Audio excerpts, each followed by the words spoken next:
आज सकालू सकालू राज्यर विभिन्न अंचल में हालुका वर्षा लगी रही। बलांगीर नुआपड़ा और बरगढ़ जिलार किछि अंचल में हालुका वर्षा होइछि।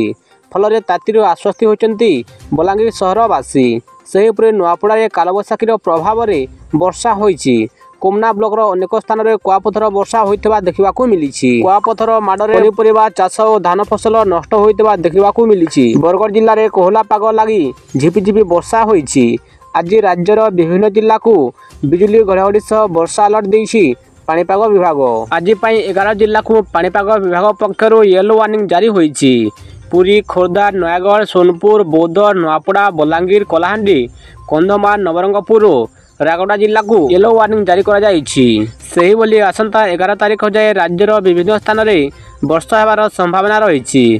11 तारिख तापमात्रा पुणी 2 ରୁ 3 डिग्री पर्यंत बढ़िबो बोली आंचलिक पाणीपाग केन्द्र पक्षर सूचना मिली।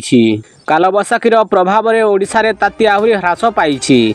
आज दिन समय 17टी सहरर सर्वोच्च तापमात्रा 33 डिग्री किंबा ताठारू कम रहितिला। बरगढ़ ठारे सबुठारू कम दिन तापमात्रा 25 डिग्री रेकर्ड करा जाइछि। मालकानगिरी रे सर्वाधिक तापमात्रा 38.2 रहितबा बेले पारलाखेमुंडी रे 38.2, कोरापुर रे 38, बौद्ध रे 37, पारादीप रे 36.7 एवं सुंदरगढ़ और चांदवाली रे 36.2 डिग्री रेकर्ड करा जाइछि। कालबैशाखी जनित वर्षा प्रभाव में राज्यर विभिन्न स्थान में दिनर पारद 2 ରୁ 7 डिग्री पर्यंत ह्रास पाइछि। आसंता 11 तारिख जाए ओडिशार अधिकांश स्थान में बिजुली घड़घड़ी सहित वर्षा होई पारे।